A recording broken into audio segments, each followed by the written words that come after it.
Spotlight.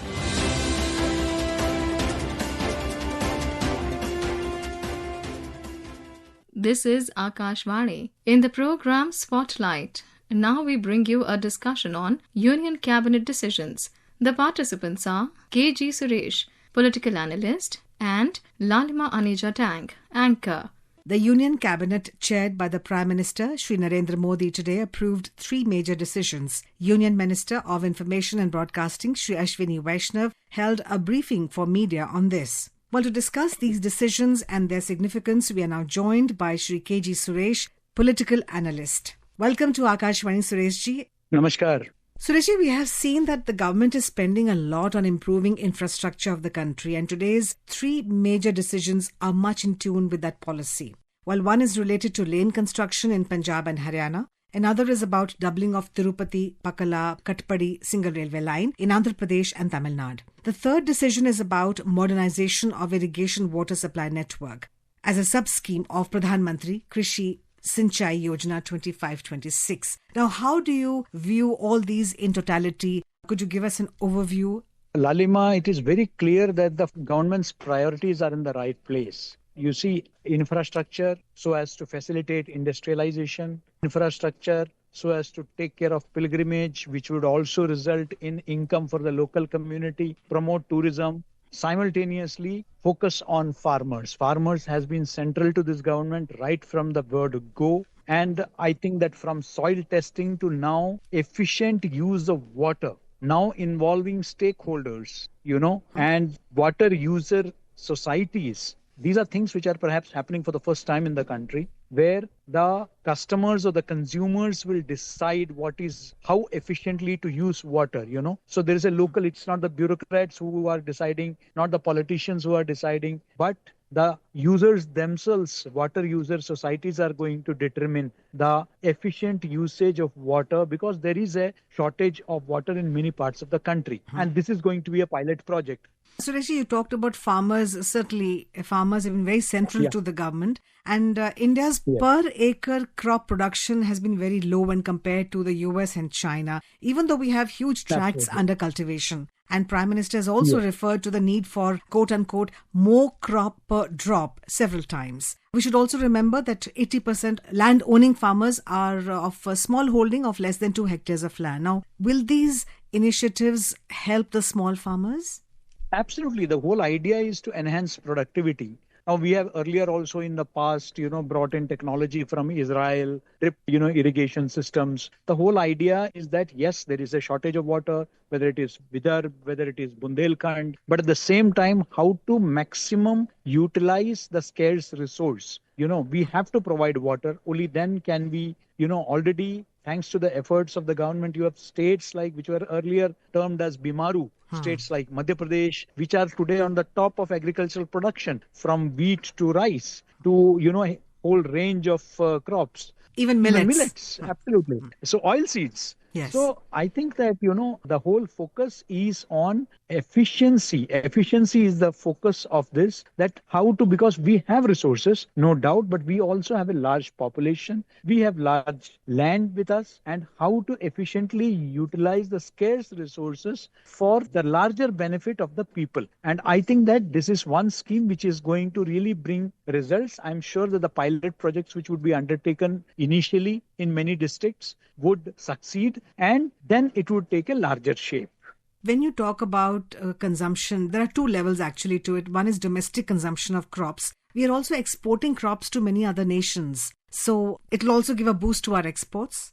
Absolutely. Today, large number of countries, including in our neighborhood, are looking for remunerative prices. But at the same time, people are we are also ensuring that our farmers get remunerative prices. Many countries were dependent on the West for their, for their wheat, for their food grains. But today they are getting quality food grains from India at comparatively reasonable prices. And India has that way become the food basket of the world. And in every sense of the term, we are encouraging crop production on a massive scale, and not just crops, including horticulture, we have given a lot of emphasis on, Right. aquaculture, we have given a lot of emphasis on. So I think the government's priorities are very clear. Animal husbandry, we are giving a lot of, and the whole idea at the end of the day is to strengthen our farmer community, because even today, a large portion of our economy is agriculture driven. So at the end of the day, unless we make our agriculture strong, it is difficult to just depend on your industries alone for the growth, for the development that we are looking at. When we are talking about a developed country in 2047,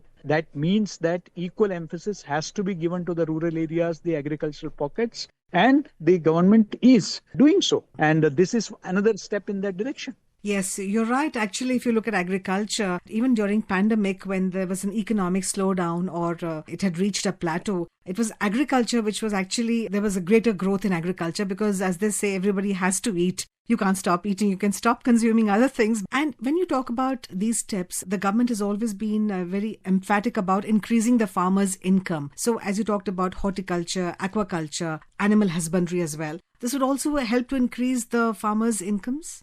Certainly, yes. The whole idea is to double the income as far as possible, and not to make it dependent on only one source. Earlier, we used to have, the whole dependency on one crop, then only one means of livelihood. Today, farmers are encouraged to grow multiple crops. Right. The farmers are encouraged to go for livestock, poultry, aquaculture. So utilize the scarce land resources at there. As you rightly pointed out, the land holdings are small. How to make the best use of them so that their productivity increases. So how to utilize, so there is no dry season for them.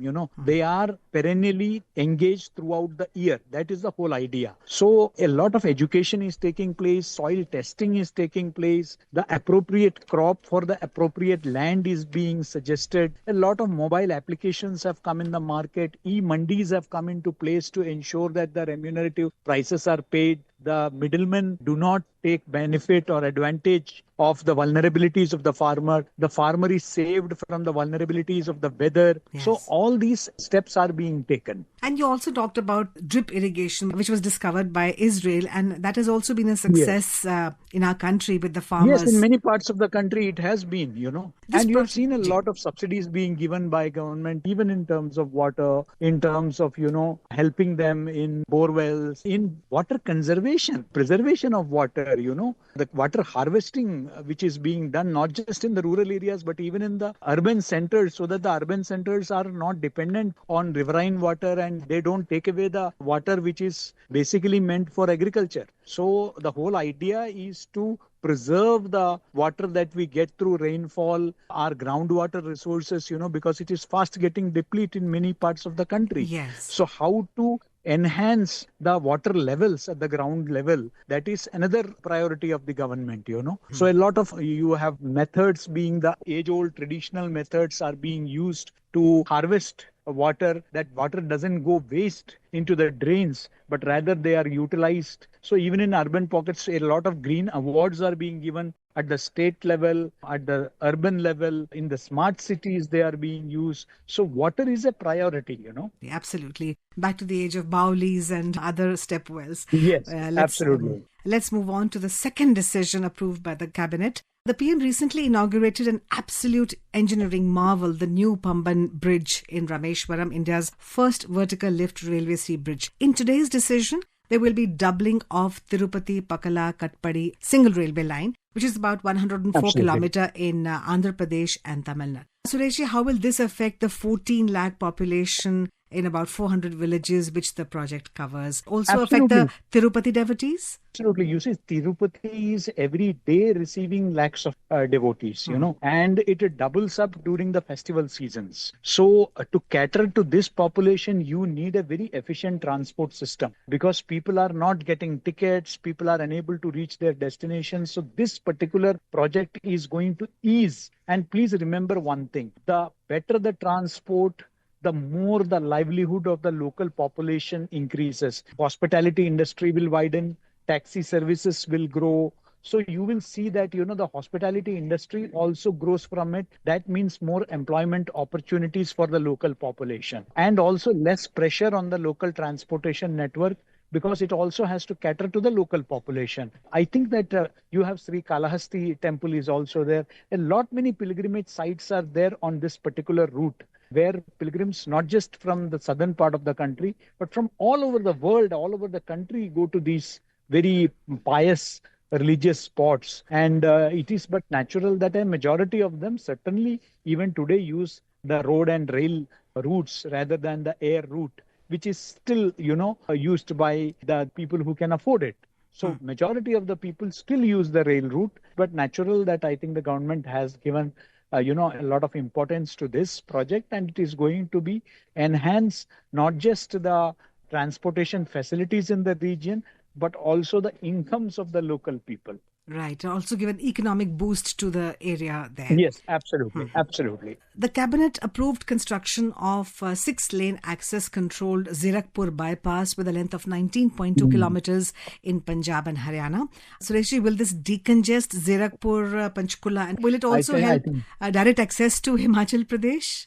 Yes, certainly. You see, this again shows whether it is, the Andhra, Telangana, the projects, and the project in Punjab, or the project which is going to improve road transportation to Himachal Pradesh. These are facilities which are going to help governments which are not the same as the government at the center, the ruling party at the center. So I believe that in a way, this is how the federal government works, the union government works without any discrimination. The whole idea is that, whether it is Panchkula, whether it is Zirakpur in Punjab, the whole idea is to benefit the people of the country, the people of these states, the people living in these cities, so that because they are today suffering because of the huge urbanization that has taken place, the infrastructure built up that has taken place, there's a huge population staying there, but at the same time, the transportation of essential commodities is very important. The smooth transport of goods and services are important, and particularly to a mountain state like Himachal Pradesh. So I believe that these are projects which are certainly going to benefit the common man at the end of the day. Indeed, it endorses Sabka Saath, Sabka Vikas, Sabka Vishwas of the government. And when the government is committed to spending more capex in infrastructure, certainly it will give a boost to employment and also combat climate change. When a bypass is being built, it will certainly reduce the carbon footprint, isn't it? Absolutely. So when you decongest and when you, in a way, ensure that less fuel is spent, you are also saving on fuel. When you are saving on fuel, it means that you are saving on precious foreign exchange that we give for purchasing this fuel. Then, of course, as you rightly pointed out, in terms of pollution. So it's a win-win situation overall. So Lalima, what I believe is that the government's focus is very clear. The government becomes very apparent from these projects that how to bring in more efficiency. We are looking at not just projecting, but actually making India a fully developed country. And for that, it is essential that we have the best of infrastructure. Our population is taken care of, in terms of their economic and social security. And I think that whether it is the irrigation project or the scheme which has been today announced by the government, or the infrastructural, initiatives, the railway line at Tirupati Katpadi and the Zirakpur road, I believe that this all highlights the government's priority of providing world-class structure and our dream of Viksit Bharat in a very phased, planned, and I would say that strategic way we move ahead on that path to self-reliance and Atmanirbhar Bharat. So indeed, as the Prime Minister says, we want a Viksit Bharat by 2047. That's his dream. So we see that actually materializing when we see steps like these being taken and development of such world-class development taking place that kind of endorses these dreams. Absolutely. Thank you, Sureshji, for talking to Akashvani. The pleasure was indeed mine. You were listening to a discussion on Union Cabinet decisions. The participants were K.G. Suresh, political analyst, and Lalima Aneja Dank, anchor. This program was produced and presented by the News Services Division of Akashvani. You can listen to it on our mobile app, News on AIR. This program is also available on our YouTube channel, News on AIR Official. You may share your feedback about this program through email at airnsdtalks@gmail.com or WhatsApp on 928-909-4044. Spotlight.